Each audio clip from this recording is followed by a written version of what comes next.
Keir Starmer and the Labour Party have consistently shown that they are not consistent when it comes to immigration and national security policies.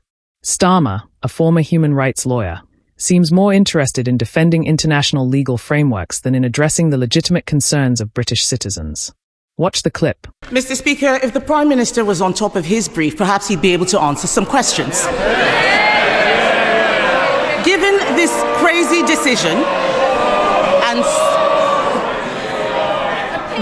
crazy decision and so many others, new legislation is needed to clarify the right to a family life in Article 8. I'm not talking about what he just said. I know Labour MPs don't understand much of what they're saying, but the Prime Minister literally wrote a book on the European Convention on Human Rights. This is a situation where we need to put our national interest before the ECHR. Does he agree that we should legislate even if lawyers warn that this might be incompatible with human rights law? She complains about scripted answers and questions. Her script doesn't allow her to listen to the answer.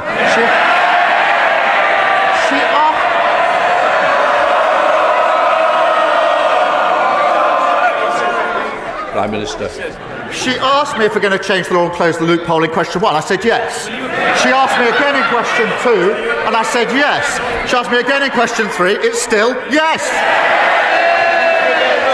Mr. Speaker, he didn't listen to question 1. I asked if he would appeal the decision. He did not answer that. He's not listening. He's too busy defending the international human rights law framework. Mr. Speaker, this case has arisen because a Palestinian came to the UK from Gaza in 2007. He is now a British citizen.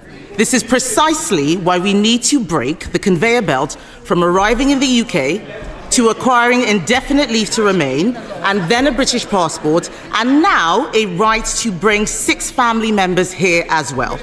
Just last week, the Prime Minister bizarrely claimed that a British passport was not a pull factor for those coming to the UK.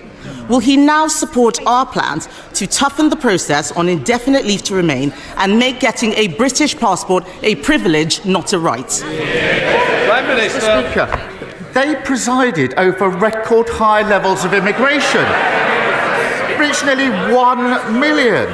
It was a one-nation experiment in open borders. And she was the cheerleader. She was the one campaigning for more people to come and thanking her own side when they thwarted her campaign. So before she lectures us, I think she needs to reflect on her own record here. Starmer's failure to acknowledge Labour's role in past policy failures, combined with his party's continued resistance to meaningful immigration reform, underscores their disconnect from the priorities of the British people. You can like the video if you agree. Subscribe if you want to see the facts.